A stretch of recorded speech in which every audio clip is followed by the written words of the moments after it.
Hi friends, welcome to sweet home kitchen. இன்றைக்கி நம்ம பார்க்க போகிறது பார்த்திங்க அப்படின்னா கத்திரிக்காயும் பாசிப்பருப்பும் சேர்த்து இன்றைக்கி நம்ம கிரேவி மாதிரி பண்ண போகிறோம். இது பார்த்திங்கன்னா ரொம்ப காரம்லாம் சேர்க்கக்கூடாது. இதுக்கு சைடிஷ் பார்த்திங்க அப்படின்னா கொத்தவரங்காய் மசாலா போட்டு பொரியல் பண்ணியாச்சு. பாத்திரத்தை காய வச்சுக்கோங்க. தேவையான அளவுக்கு எண்ணெய் சேர்த்துக்கிட்டு கடுகு சேர்த்துக்கோங்க. ஜீரகத்தை கருக விடாமல் கேஸ் சிம்மில் வச்சுக்கோங்க. ஜீரகம் கடுகு எல்லாம் நல்லா பொரிஞ்சு வரும்போது சின்ன வெங்காயத்தை நம்ம சேர்த்துக்கலாம். சின்ன வெங்காயத்தை நல்லா கட் பண்ணிக்காங்க. கருவேப்பிலை சேர்த்துட்டு நல்லா வதக்குங்க. 2 பச்சை மிளகா, தக்காளி, ஒரு சின்ன தக்காளி நான் சேர்த்துக்கிட்டேன். உப்பு சேர்த்துக்கோங்க. சேர்த்துட்டு நல்லா வதக்கிடுங்க. இதில் நம்ம கட் பண்ணி வச்சுருக்கிற கத்திரிக்காயை நல்லா அலசிட்டு சேர்த்துக்கலாம்.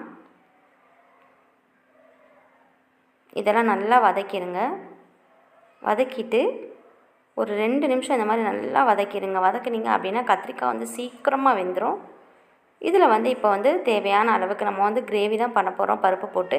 அதனால் கத்திரிக்காய் வேகிறதுக்கு மட்டும் கொஞ்சமாக தண்ணி சேர்த்தா போதும். மூடி போட்டு மூடிட்டு பருப்பு பார்த்திங்கன்னா நான் தனியாக வேக வச்சுருந்தேன். அதாவது உப்பே சேர்க்காமல் பருப்பில் கொஞ்சம் தண்ணி சேர்த்து நீங்கள் வேக வச்சிங்கன்னா அது சீக்கிரமாக வெந்துடும். கொஞ்சோண்டு சாம்பார் தூள் சேர்த்துட்டு நல்லா மிக்ஸ் பண்ணி விட்டிங்கன்னா சாப்பிட்றதுக்கு சூப்பரான கத்திரிக்காய் கிரேவி ரெடி. வீடியோ பிடிச்சிருந்தால் லைக் பண்ணுங்கள். ஃப்ரெண்ட்ஸ் அண்ட் ஃபேமிலியோட ஷேர் பண்ணிக்கோங்க. மறக்காமல் ஸ்வீட் ஹோம் கிச்சன் சேனலை சப்ஸ்கிரைப் பண்ணுங்கள். தேங்க்யூ.